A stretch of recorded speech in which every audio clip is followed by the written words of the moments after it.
Welcome to this explainer. I want to invite you to just step out of the modern era for a few minutes.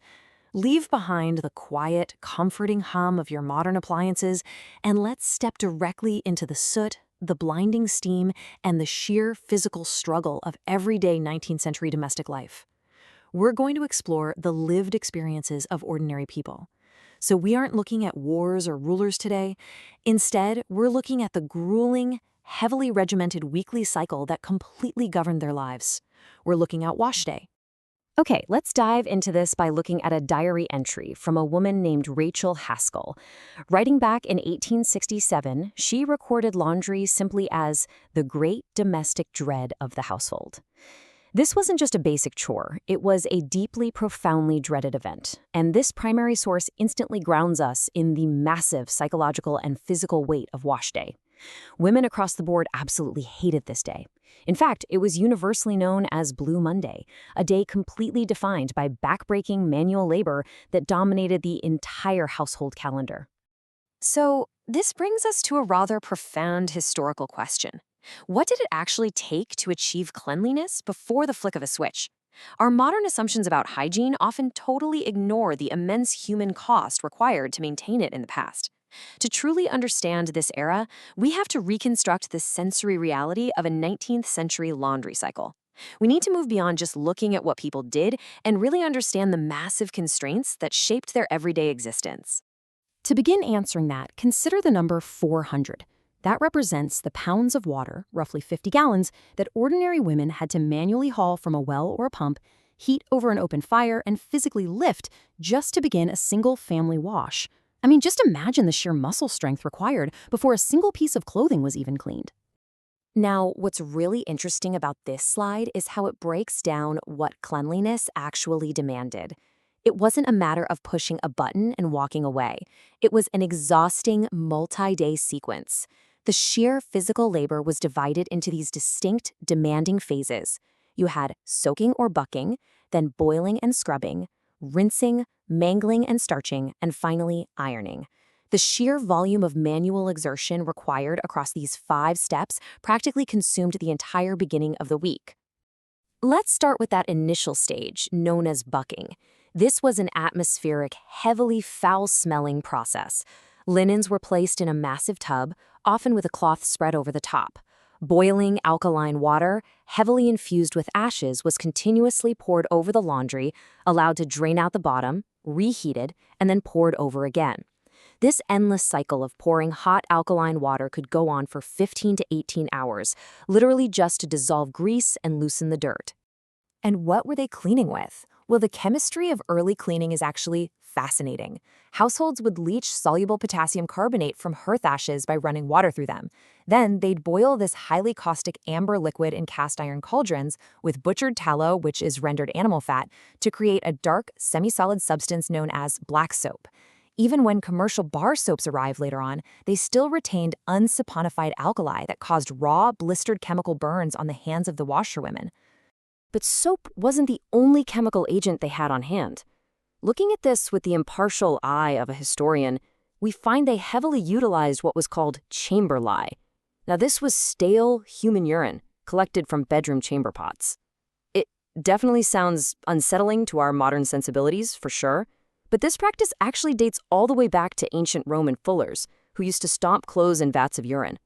It was highly valued as an incredibly potent detergent and solvent. The organic chemistry behind chamber lye explains perfectly why they used it. When urine sits, bacteria break down the urea, releasing a highly alkaline ammonia gas, which then dissolves in the water. This ammonia brilliantly neutralized slightly acidic dirt and grease. It also acted as a vital mordant. Think of a mordant like a chemical web that wraps around dye molecules to bind them to the cloth. That's what kept colored fabrics bright instead of just washing out in the tub. So, the physical toll of all this harsh chemistry and endless water was absolutely devastating. Try to picture the sensory reality here. The laundress's hands were constantly raw and lye-burned. She was lifting incredibly heavy, waterlogged cottons and linens from tub to tub over and over again. She was exposed to extreme steam and heat in the summer and freezing, wet conditions in the winter, suffering agonizing muscle strain from plunging and agitating those heavy fabrics. And this brilliantly illustrates the era's primary tool for physical agitation, the washboard. First patented in the United States in 1833, it was a portable frame made of ribbed metal or glass. Now, while it vastly improved efficiency by allowing a person to scrub garments with a bit less effort than, say, beating them against rocks, those rigid metal ridges destroyed delicate textiles. Because of that, its use was strictly restricted to coarse workwear and sturdy undergarments. Once the washing was finally done, the water had to be removed. In wealthier households or commercial settings, they used what was called a box mangle. Imagine a massive wooden frame supporting a box filled with up to 400 pounds of rocks. Damp laundry was wound tightly around wooden rollers, and it took the immense, strenuous physical effort of one or two people to crank this heavy machinery back and forth just to press the household linen smooth. But they still weren't finished. The meticulous aesthetic standards of the 19th century demanded absolute perfection. Natural fibers like cotton and linen naturally turn yellow with age and repeated boiling, so they used a clever optical illusion called bluing, adding actual indigo dye to the rinse water. The human eye perceives this faint blue tint as a brilliant, stark white. After that, they dipped collars and petticoats in boiled mixtures of wheat, potato, or corn to stiffen them, a process we know as starching. Finally, we reach ironing day. They used what were called sad irons.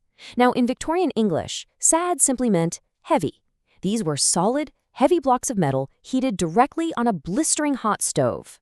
Because the iron cooled very quickly when applied to damp fabric, a laundress had to constantly swap a cooling iron for a blistering hot one, meaning she had to maintain a roaring fire in the stove even in the absolute dead heat of summer. So the crucial point is how this immense physical burden highlights a major societal contradiction, the 19th century ideology of separate spheres. The idealized upper-class Victorian woman was viewed as physically delicate and refined, a maternal, moral guardian just overseeing the home. But we must juxtapose this pristine image against the brutal, lived reality of the working-class women, the laundresses, the maids, and the washerwomen, whose grueling, caustic, backbreaking manual labor actually maintained that entire facade of refinement. To really grasp the sheer scale of this industry, consider the number 28. By 1911, an astounding 28% of all employed women in England and Wales were engaged in domestic service. To put that into perspective, that is over 1.35 million individuals. This massive labor force was entirely dedicated to the maintenance of households and cleanliness, which really highlights just how much raw human power was required to keep society clean before electricity. The daily reality for these women was stark. We are talking about dawn-to-dusk labor. They were constantly exposed to harsh chemicals and extreme moisture, leading to chronic back problems, red and raw hands, and premature aging. The socioeconomic constraints of the era basically forced poorer women, independent washerwomen, and African-American women into this brutal occupation, trapping them in a deeply entrenched system of low wages and rigid social stratification. But it's important to know, they didn't always accept these conditions passively. In 1881, African-American washerwomen in Atlanta actually staged the largest ever strike of its kind. They walked off the job for weeks, completely halting the city's ability to maintain its cleanliness. They organized to demand fair wages and sought to openly challenge the oppressive labor system that relied so heavily on their undervalued, physically destructive work. Let's move to and see how this builds toward the path of mechanization. It was a very slow evolution. The washboard was patented in 1833, followed a decade later by the hand-cranked wringer, which helped squeeze water from the clothes. But it wasn't until 1908 that the Thor electric washer was introduced. This timeline represents a very slow mechanical attempt to gradually chip away at this absolute mountain of domestic labor. However, that early innovation came at a really steep cost.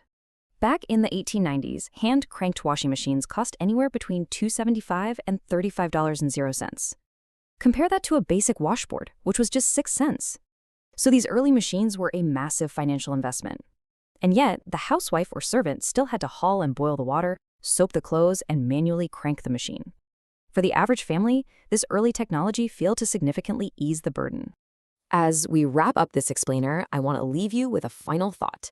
When we look closely at the hidden, grueling labor of the past, the caustic lye, the incredibly heavy irons, the endless buckets of water, we have to ask ourselves, did modern machineries simply wash away the dirt?